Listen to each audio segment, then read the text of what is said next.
মুসলমান হয়েও যারা কোরআনের অনেক আয়াতকে মানতে চায় না, মুসলমান কিন্তু কোরআনের আয়াত তারা মানতে রাজি না, অস্বীকার করে। হ্যাঁ, এরকম অনেক লোক আছে। আমি কথা বলবো, দেখেন কি বলে। কোরআনে বলা আছে, আল্লাহ বলেন, আমি প্রত্যেক জাতির মধ্যে রাসূল প্রেরণ করেছি।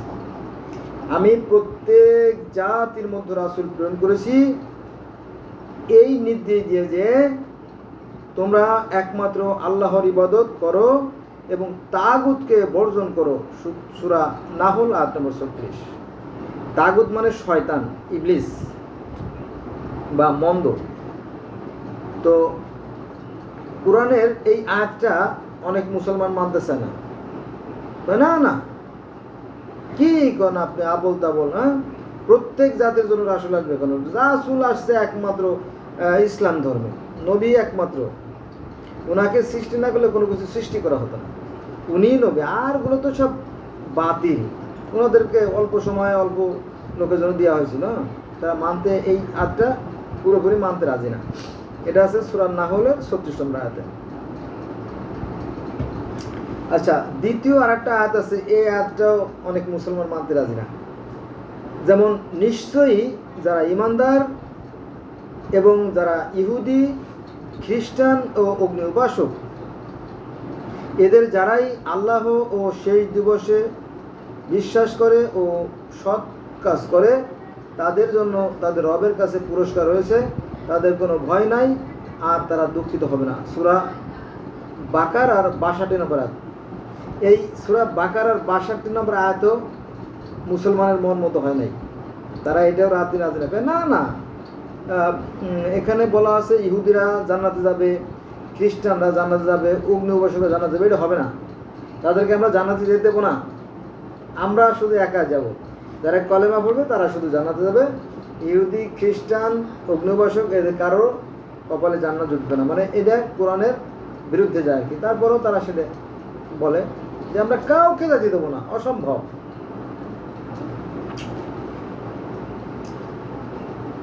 আচ্ছা, এবার আসেন 3 নম্বর আরেকটা বাক্য। আর যারা তাতে বিশ্বাস করে যা তোমার প্রতি অবতীর্ণ করা হয়েছে, অর্থাৎ আর যা তোমার প্রতি অবতীর্ণ করা হয়েছে কোরআনে, এবং তোমার পূর্বে যা অবতীর্ণ করা হয়েছে, আর পরকালের প্রতি যে বিশ্বাস থাকে। এই যে তোমার পূর্বে যেগুলো অবতীর্ণ করা হয়েছে কোরআনে বলা আছে, এই সূরা আল বাকারার 4 নম্বর আয়াতটাও তারা মানতে রাজি না, মুসলমানদের অধিকাংশই। না না না, এই বাদ। আর যারা তাতে বিশ্বাস করে যা তোমার প্রতি অবতীর্ণ করা হয়েছে, এইটা তারা মানে, কিন্তু এবং তোমার পূর্বে যা অবতীর্ণ করা হয়েছে এইটুক তারা মানে না। কেন? ওটুক মানা যাবে না। অন্যগুলো অবতীর্ণ হয়েছিল ঠিকই, সব বাতিল হয়ে গেছে। সব বাতিল হয়, মেনে নিলাম, সব বাতিল। আপনি কি মিলেই দেখছেন? হ্যাঁ, মিলেই তো দেখেন নেই, শুধু হুজুর বলছে আর আপনি সেটা শুনে ফেলেন, তাই? কিন্তু এটা তো কোরআনের বিরুদ্ধে যায় এবং নবীর হাদিসের বিরুদ্ধে যায়। নবী বলছে যে যদি তোমরা কোনো কথা শোনো, যদি কেউ যদি কোনো কথা বলে, তবে তোমরা সেই কথাটা কি করবে? যাচাই বাছাই করে দেখবা। হুটহাট করে সেটা মুখস্থ করে পারবে না। যদি হুটহাট করে আন্দাজের পর বিশ্বাস করে ফেলে, সেভাবে মিথ্যারই নামান্তর। তারপরও যেটা নিষেধ করছে নবী, সেইটা তারা করতে রাজি। এটা আর একটা দেখেন, হে নবী বলুন যে জিব্রাইলের শত্রু হবে সে জানুক, সে তো জিব্রাইল আল্লাহর নির্দেশে তোমার হৃদয়ে কোরআন পৌঁছে দিয়েছে, যা তার পূর্বেকার কিতাবের সমর্থক। তো যে কোরআন পূর্বেকার কিতাবের সমর্থক, মানে পূর্বকার কিতাবের সমান অর্থ বহন করে, না, এটুক মানা যাবে না। প্রথমটুক মানব। বলুন যে জিব্রাইলের শত্রু হবে সে জানুক, সে তো আল্লাহর নির্দেশে তোমার হৃদয়ে কোরআন পৌঁছে দিয়েছে, এই পর্যন্ত তারা মানবে। কিন্তু যা, অর্থাৎ যে কোরআন পূর্ববর্তী কিতাবের সমর্থক, অর্থাৎ কোরআনে যা আছে পূর্ববর্তী কিতাবে তাই আছে, এই কথা বললে পারে তারা মানতে রাজি না। এই অংশ আমরা মানব না। আমাদের মতো হইতে হবে, আমাদের মতো হইলে ঠিক আছে, নইলে আমরা মানব না। বুঝছেন? এগুলো হাস্যকর ব্যাপার। তো পূর্ববর্তী কিতাব সমূহের সমর্থক মুমিনদের জন্য যা হেদায়েত ও সুসংবাদ। এটা আছে সূরা বাকারার 97 আয়াতে। এবার আসেন আর একটা আয়াতে, এখানে বলা হয়েছে তোমরা বলো আমরা আল্লাহ হতে ঈমান এনেছি এবং যা কিছু আমাদের প্রতি অবতীর্ণ হয়েছে, এই দুইটা মানে। কিন্তু ইব্রাহিম, ইসমাইল, ইসহাক, ইয়াকুবের ও তার বংশাবলীর উপর যা অবতীর্ণ হয়েছে এবং মূসা, ঈসাকে এবং অন্যান্য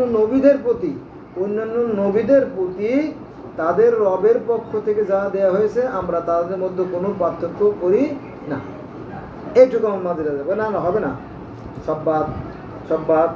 আমরা শুধু ওইটুকু মানি, আমাদের নবীর পর যেটুকু অবতীর্ণ হয়েছে আমরা সেটুকু মানি। কি বুঝলেন? আমরা তার কাছে আত্মসমর্পণকারী। এটা আছে আপনার সূরা বাকারার 134 নম্বর আয়াতে। আমি এর আগে ভিডিও করছি, ভিডিওতে বললাম যে তাওরাত, জব্বুর, বাইবেল আর কোরআন এই গ্রন্থগুলোকে একসাথে বলা হয় কিতাবুল মুকাদ্দাস, বা এই তিনটে ধর্মকে অর্থাৎ ইহুদি, খ্রিস্টান ও মুসলিম ধর্ম তিনটাকে একসাথে বলা হয় আব্রাহামিক রিলিজিয়ন। কিন্তু এই কথা মানতে রাজি না, বলে না অন্য সবগুলো বাদ হয়ে গেছে, সব বাদ, খালি আমি আর আমার বাপ ভালো, আর সব খারাপ। এটা একটা খামখেয়ালি, এটা অন্যায়, এগুলো করা যাবে, এটা কোরআনের বিরুদ্ধে যায়। কোরআন কি বলছে দেখেন, আবার শুনেন। এই কথা আলেমরা সহজে বলে না।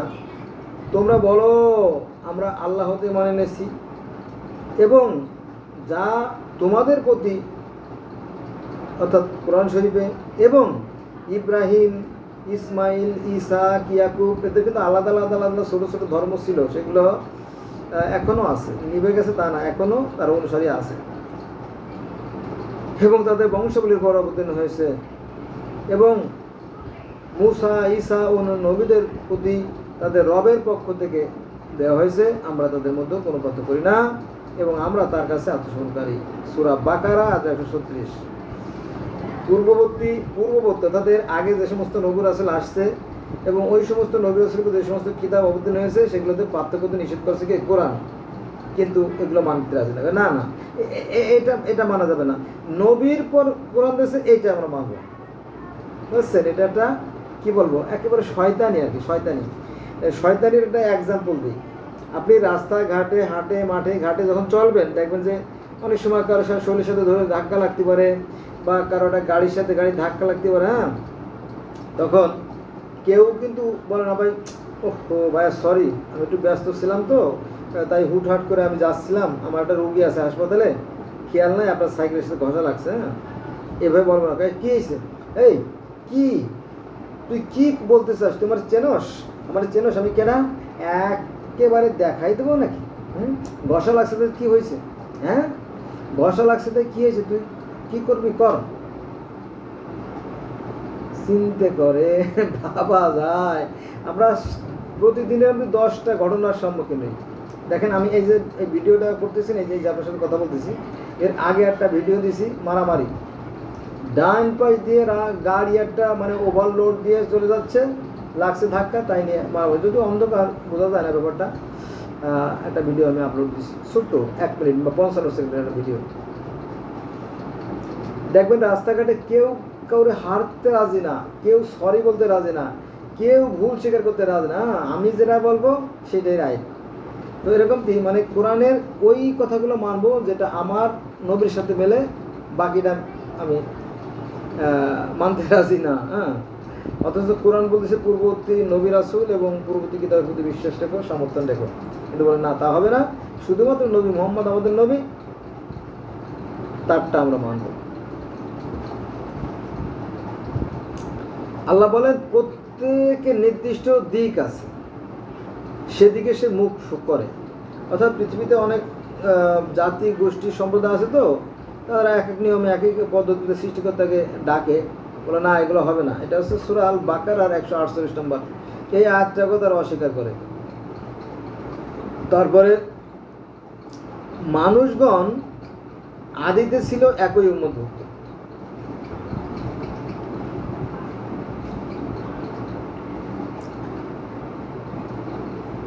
আদিতে মানুষগণ ছিল একই উম্মতভুক্ত, পরে তারা মতভেদ সৃষ্টি করে বিভিন্ন দলে বিভক্ত হয়ে গেছে। আমি আল্লাহ আমার পূর্ব ঘোষণা থাকলে এটা হতো না, বলতো না, অন্য জাতিদের প্রতি কোনো নবী আসে নাই, শুধুমাত্র আমাদের পর আসছে, আমরাই শ্রেষ্ঠ জাতি এবং আমরাই জান্নাতে যাব। মানে এটা গাজরি ভাব, এটা মানে বাহাদুরি ভাব, এগুলো কোরআনের বিরুদ্ধে যায়। যাক, আল্লাহ বলেন যে পূর্বে তিনি মানব জাতির হেদায়েতের জন্য তাওরাত ইনজিল নাজিল করেছেন। তাওরাত ইনজিল তো আছে, আরও বহু ধর্মের কথা তো শুনলেন, তাই না? এটা বিশেষ বা উল্লেখযোগ্য আর কি। তাওরাত আর ইনজিল আর কোরআনের মধ্যে তো খুব একটা পার্থক্য নেই, একই নবী, সামান্য ব্যবধান থাকতে পারে 5%, তার বেশি না। এটা আছে সূরা আল ইমরানের 4 নম্বর আয়াতে। আচ্ছা, আমরা আরেকটা আয়াত দেখব। এখানে বলা হয়েছে তিনি তোমার প্রতি এই কিতাব অবতীর্ণ করেছেন। তিনি মানে কি? সৃষ্টিকর্তা। তিনি মানে কি? তোমার প্রতি এই কিতাব অবতীর্ণ করেছেন। তিনি কে? তিনি বলতে সে আল্লাহ তোমার প্রতি এই কিতাব অবতীর্ণ করেছেন, যার কিছু আয়াত সুস্পষ্ট, কোরআনের কিছু আয়াত সুস্পষ্ট, পরিষ্কার, ধার্তহীন, এগুলো কিতাবের মূল অংশ। কিছু কিছু কথা আছে একেবারে অকাট্য, আর অন্যগুলো হচ্ছে রূপক। এই রূপকের আরবি হবে আপনার সবাবে নজুল বা আমসালুল কোরআন। সবাবে নজুল আর আমসালুল কোরআন শব্দ তো উপমা বা উদাহরণ বা দৃষ্টান্ত বা কিচ্ছা কাহিনী। যারা অঙ্ক করেন, অঙ্ক বইয়ের প্রথম দিকে দেখবেন থাকে কিছু উপমা দেওয়া থাকে, উদাহরণ দেওয়া থাকে, জানেন তো এই অঙ্কটা কোন পদ্ধতিতে করতে হবে, ঠিক আছে? এরকম দেখি তো ওই কথায় আল্লাহ বলেন যে সব কথা মূল কথা না, সব কথা মূল কথা না। এখানে আছে অনেকগুলো কিস্সা কাহিনী, যদিও সেগুলো শিক্ষণীয়, সেগুলো কিন্তু গুরুত্বপূর্ণ না। মূল কথা হচ্ছে যে তোমরা সৃষ্টিকর্তায় বিশ্বাস করবে এবং সৎ কাজ করবে। আপনি যদি কোরআন পড়েন তাহলে দেখবেন সেখানে বলা আছে যে যারা কোরআনের বিধান অনুযায়ী তারা বিচার সালিসি করে না, তারাই কাফের, তারাই মুনাফিক, তারাই ফাসিক, তারাই জালেম। এখন বাস্তবে যদি আমরা দেখি, তাহলে আমরা বাস্তবে যদি দেখেন যে 1971 সাল থেকে শুরু করে আজ পর্যন্ত এই যে 2025 সাল পর্যন্ত মানে চুরির দায়ে হাত কেটে ফেলাইছে এরকম রেকর্ড তো আমি দেখলাম না, ঠিক আছে? ধর্ষণের দায়ে ফাঁসি হয়েছে, পাইলাম না তো। এই বাংলাদেশে প্রতিদিন গড়ে 15 জন 20 জন লোক হত্যা হয়, কিন্তু সারা বছরে তো 15 জন লোকের ফাঁসি হয়। তার মানে কি এই কোর্টে এইগুলো মানে এই কোর্টগুলো এই মামলাগুলো খেয়ে দেয়। কীভাবে খেয়ে দেয়? টাকার বিনিময়ে খেয়ে দেয়। আরেকটা বড় উদাহরণ দেয়, মনে করেন যে এই যে খালেদা জিয়ার বিরুদ্ধে যে সমস্ত মামলা ছিল, এগুলো কিন্তু সব ডিলিট করে ফেলাইছে, জানেন তো, এই কোর্ট। আবার প্রধানমন্ত্রী হাসিনা যখন ক্ষমতা আসলো তখন তার বিরুদ্ধে যে 150-200 মামলা ছিল সেগুলো খেয়ে ফেলাইছে এই কোর্ট। কিন্তু কোর্টের ব্যাপারে কেউ কিছু বলে না ভয়তে, কারণ যেগুলো সময় ধরে নিতে পারবে। এদেরকে আক্রমণ করা, কারণ আক্রমণ করবে কে? প্রশাসনেই তো দুর্নীতিতে ভরা, তাই না? ভালো করে খেয়াল রাখবেন, কিন্তু ডেঞ্জারাস কথা বললাম আর কি, সত্য তাই বললাম, এভাবে বলাটা ঠিক না। যদিও একটু আরও বলি, যেহেতু বললাম, মনে করেন একজন বাদী, সে মামলা করতে আসলো, মামলা করে দিল, সত্য মিথ্যা মামলা ঢুকে গেল। এরপরে বিবাদী, তো এই বাদীর একজন উকিল আর বিবাদীর একজন উকিল তর্ক করে কোর্টে, অথচ এরা ঘটনার কিছুই জানে না। এটা খুব লজ্জাজনক ব্যাপার। কেউ যদি অভিযোগ করে তাহলে সেটা তদন্ত হবে, তদন্তের জন্য একটা টিম সেখানে যাবে ঘটনাস্থলে, যে তথ্যপত্র যাচাই বাছাই করে মামলা দেবে, তাই না? কিন্তু তা হয়